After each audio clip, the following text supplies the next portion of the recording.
एक आनंदाची बातमी अशी आपल्याकडे पंडित दादासू खंडाळे राहणार राख आणि पुष्पा कृष्णा खुडे हिंगणगाव या दोघांचा विवाह 25 मे 1976 रोजी या परिसरामध्ये, या गावामध्ये, या भागामध्ये, म्हणजे आमच्या घरामध्ये पहिल्यांदा लग्न म्हणजे मुलीचं पाहिलं तर हे पहिल्या मुलीचं लग्न येतं. म्हणजे आमच्या आत्यांचं वगैरे, आमच्या वडिलांच्या आत्यांचं लग्न झालं, आम्ही काय त्यात पाहिलेलं नव्हतं. पण मी त्यावेळेला एक 8-10 वर्षाचा असेल माझ्या मते, त्यावेळेला इथे माझा समोर विवाह झालेला आहे.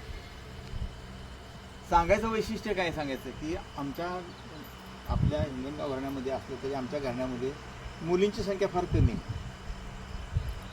म्हणजे चुलत्यामध्ये ही एक, रडू नको.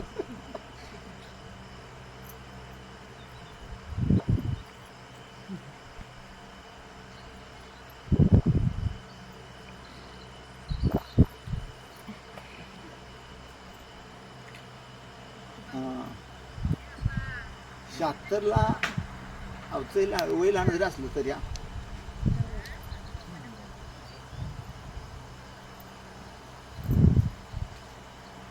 आजी आजोबा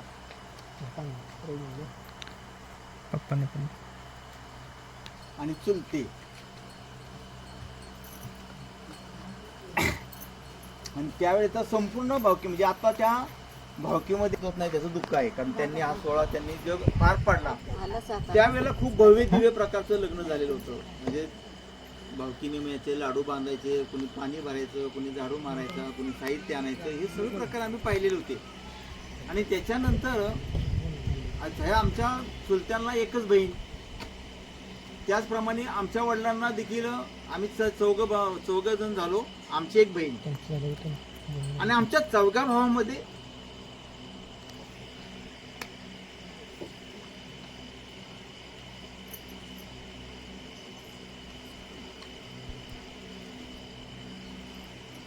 संजूला एक मुलगी झाली.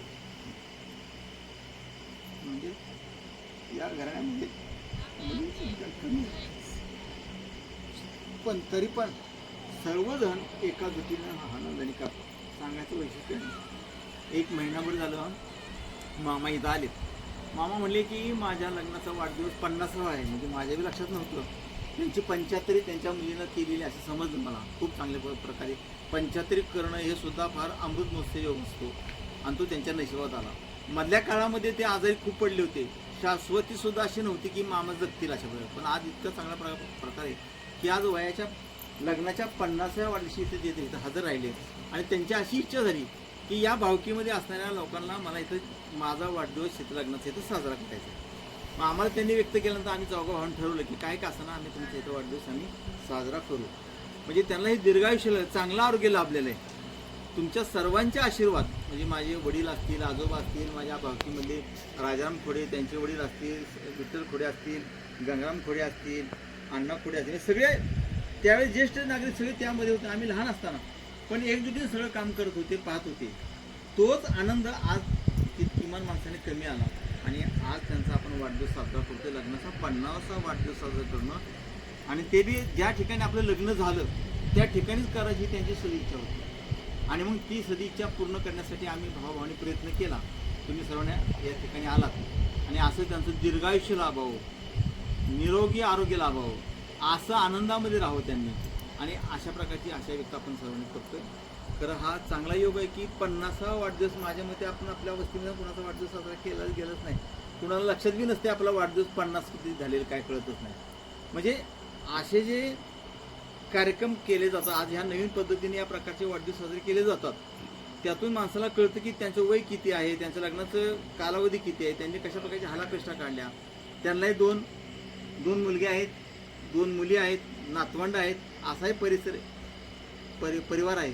परंतु काही अडचणीमुळे त्या मुलांना तिथं इथे इतक्या लांब येणं शक्य नाही. उन्हाळ्याचे दिवस कडक उन्हाळा आहे, प्रवासाचा अवघड आहे.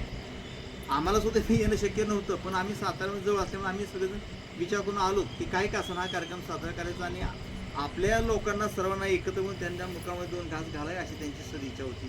आणि त्या पद्धतीने आपण हा कार्यक्रम साजरा करतो. आता आपण सगळ्यांनी औक्षण केलेले त्यांना दीर्घायुष्य लाभावं म्हणून आता आपण एक छोटासा कार्यक्रम त्यांच्या दोघांना एक हार घालायचा आपण प्रयत्न करूया आणि त्याच्यानंतर केक कापला जाईल आणि केक कापल्यानंतर मग आपण भोजनाचा कार्यक्रम होईल. एक मिनिट हां तुम्ही घाला आता तुम्ही घाला